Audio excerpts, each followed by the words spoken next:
Hello, my name is Jamie Lowe, and the Frankfurt Film Festival has received entries from more than 44 countries across the world. And I'm going to be chatting to some of the people behind our winning entries. And today I'm joined by Vivi Markatos, who has been behind the film, The Night Hart. And it's an animation, which as a filmmaker myself, I would never want to try and tackle an animation. It just seems like so much work. But this is what you do, Vivi. It's actually true. Hi, everyone. I'm very happy that I'm here with you.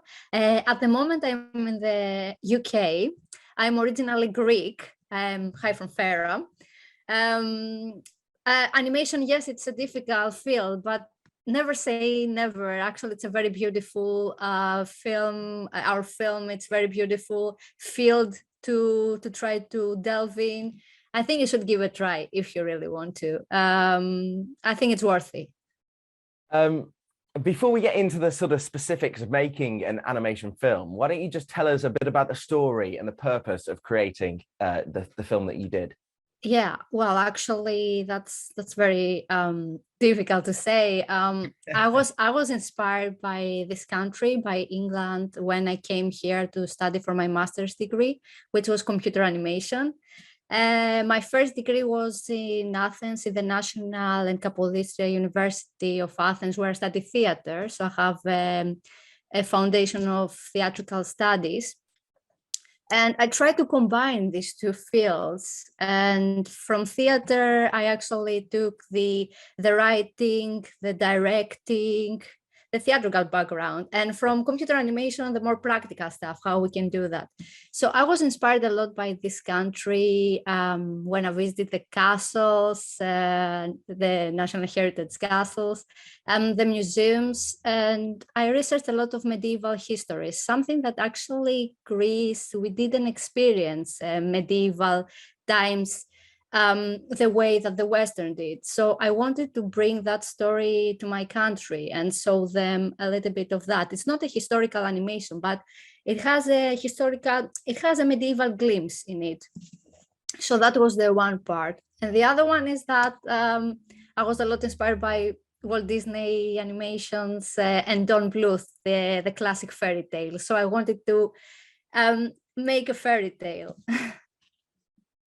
And I mean, like you said, England has a lot of sort of inspiration where that is concerned. I mean, just down the road from me, I'm in Somerset, there's Glastonbury, where is the Isle of Avalon, where King Arthur supposedly... Well, I haven't gone there. I want to. I really love medieval times, castles, knights, and I hope to make again a film about this. Oh, well, I'd really like to see that, actually.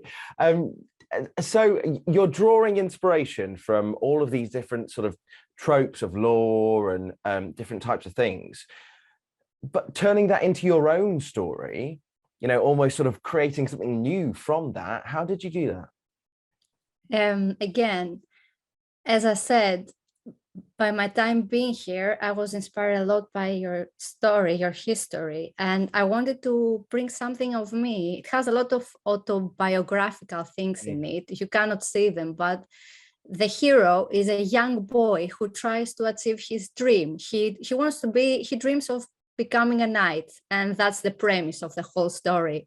So a young boy who dreams to become a knight, is it difficult? Well, he's a peasant. And as we know from the medieval times, it's very difficult as a peasant to become a knight because you're not around the king, the kingdom, you don't have a background that you can, achieve this easily.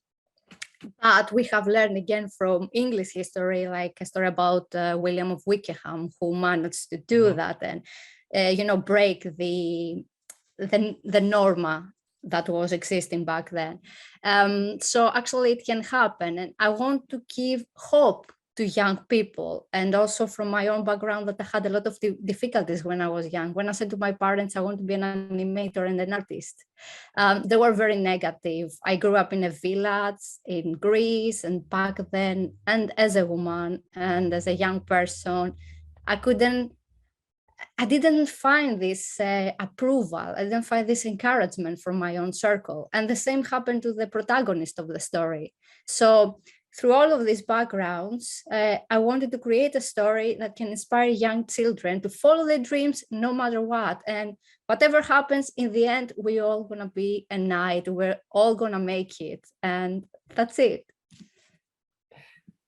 And let's talk about animating, because it's frame by frame and it's minutiae and it's hard work. But you've created quite a long animation. So, you must have been working on this for so long and so involved in the little movements of hair. Let me ask you something. How long do you think this could take? How long? Oh God, it's a 30-minute film. It is 2D animation. Yes, we used frame by frame animation. We use, of course, computer animation, because nowadays the animation has changed its own. I want to say like 3 to 4 months. Actually, it took longer. Oh, right. Wow. Oh my God. But I will tell you. So it's a 30-minute film. We are a small team. I pretty much did most of the 2D animation. It was more than 40,000 frames, if you can put it down and understand it. It was actually, our timeline was 6 months, but because we had some delays with the funding and during to COVID, we had to extend it to 10 months. Again, it's all right. It's actually quite a good time for a 30-minute film under these circumstances, and we're really happy that we made it. It was actually ambitious to attempt creating a 30-minute film with the resources we had. Most of us worked in our own free time, and a lot of the people were working full-time jobs back then. So this could be somewhat fatal for the film, but fortunately our team was driven with passion, to make this project. And how did you do that? How did you lead that team into the final example of making the film and creating this 40,000 frame animation? You must have been able to show them what an important story that you were trying to tell. Okay. It's a anxiety, a lot of anxiety to try to manage all of this. But I will how can I say, I can focus on the good things, because actually, if you are behind and you try to manage the whole team, yes, there are some situations that can be difficult, but all of us have the same goal: to make a film that can talk to kids, because our target group is the kids. And we were all in the past kids. So, and we're a young team. So we don't have a big gap between that kind of time. So we're very close to that feeling and emotion, and we wanted to recreate that. So I tried to, and I think all of us, it's not like my own, I see it as a teamwork, not just me, but I talk for the film and our team right now. It was actually really good and smooth.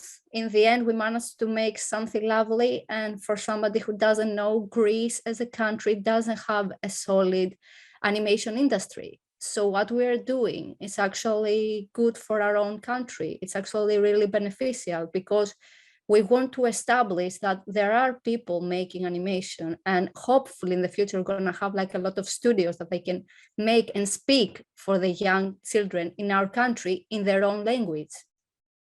Because why do you think that is, that Greece doesn't have the animation industry that other countries would compete with? Well, there are a lot of things, like technology. Greece is a country that financially is depending a lot in tourism, not so much in technology. And the current years, we would try to, to be more having more technological foundation and background. It's getting better. Young people are studying abroad, like me and other people, like our musician Penelope went to Manchester to do a master's degree now.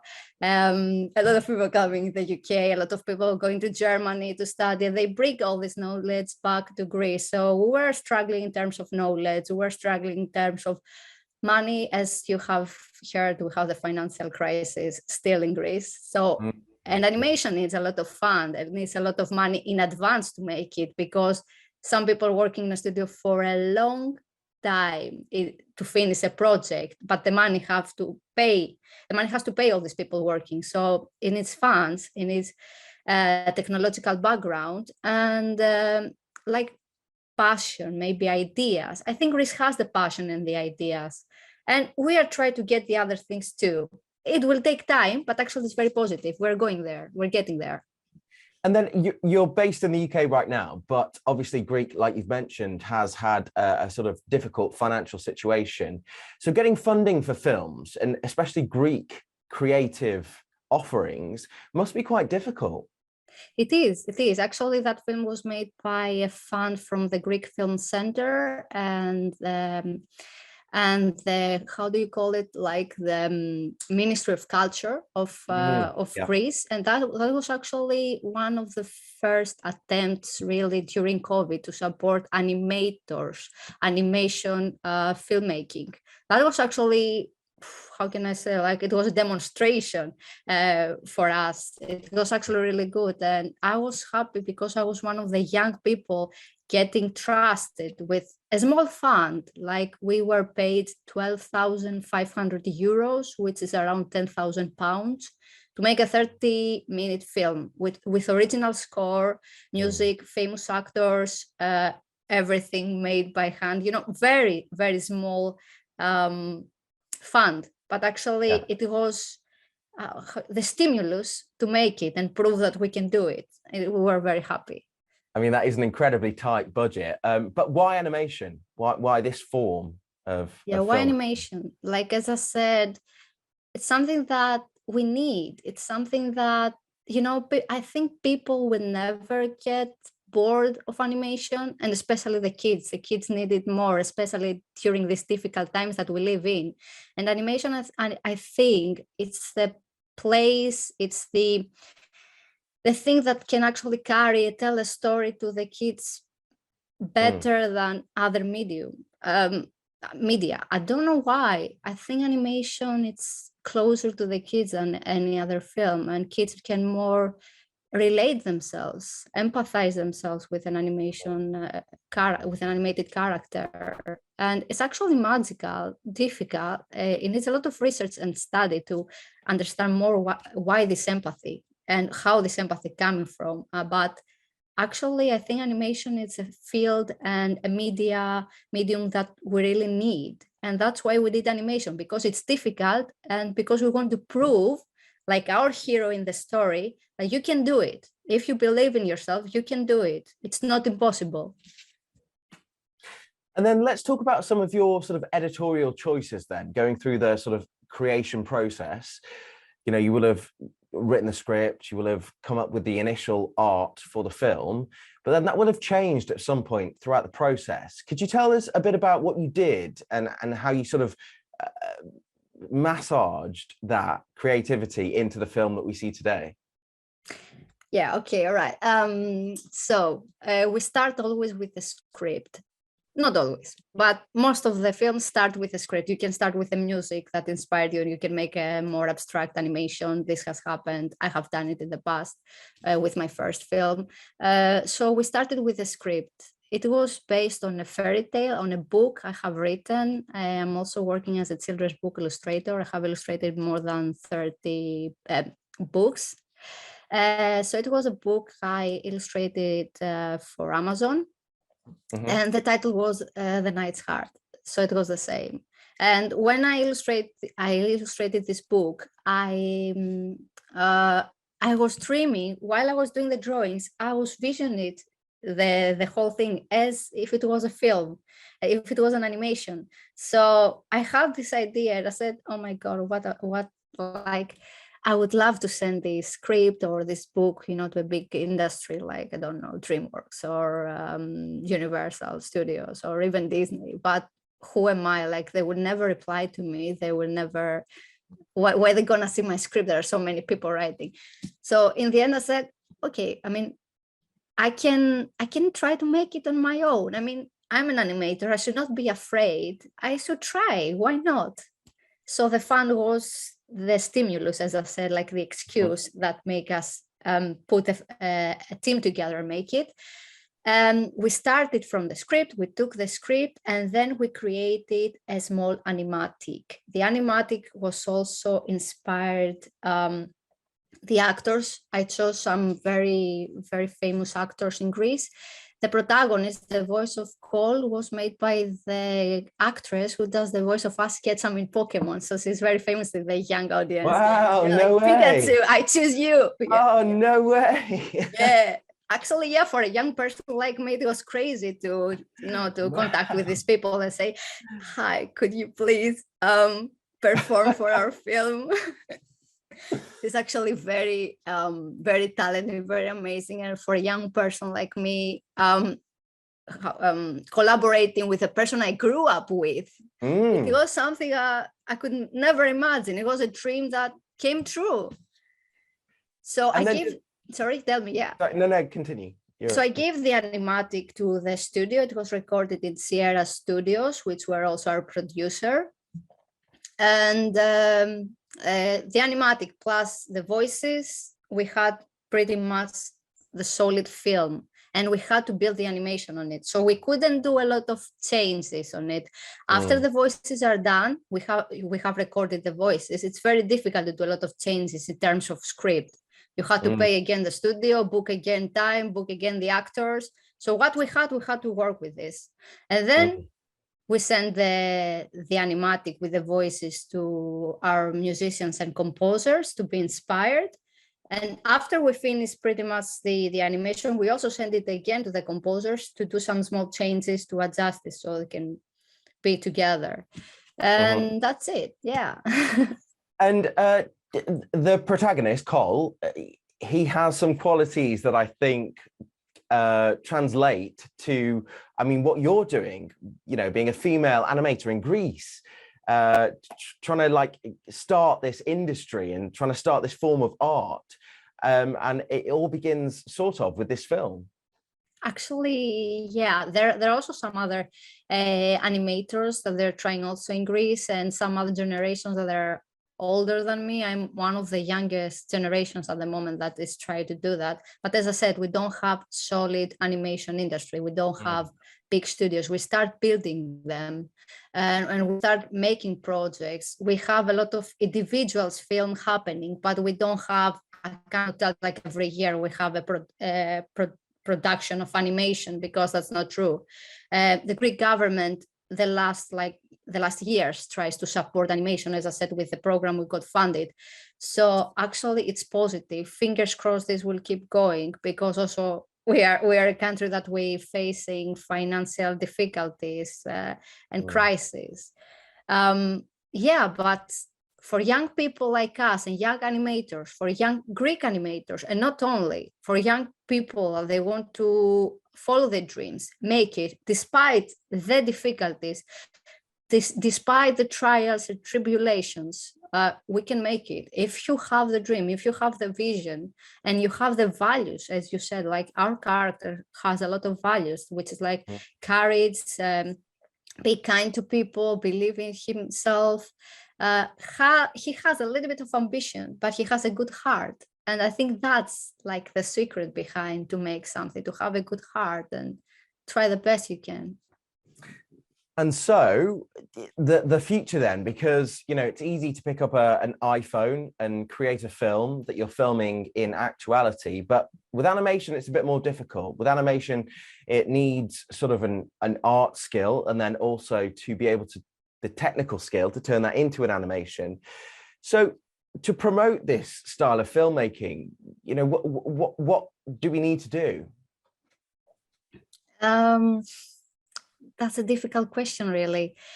To promote like 2D animation, to promote general animation, or to promote what exactly you want. Like to promote 2D animation, it's very difficult nowadays because, as you can see, 3D animation is the lead animation because it's easier. You create the puppet, and it's not actually easier, sorry, but you create the puppet and you can adjust the puppet to do the movements and everything. So it's, with 2D animation, you have to draw step by step. You have to draw this hand, and then you have to draw that, and then you have to draw that. It's actually, yes, difficult, but we want to promote that because it's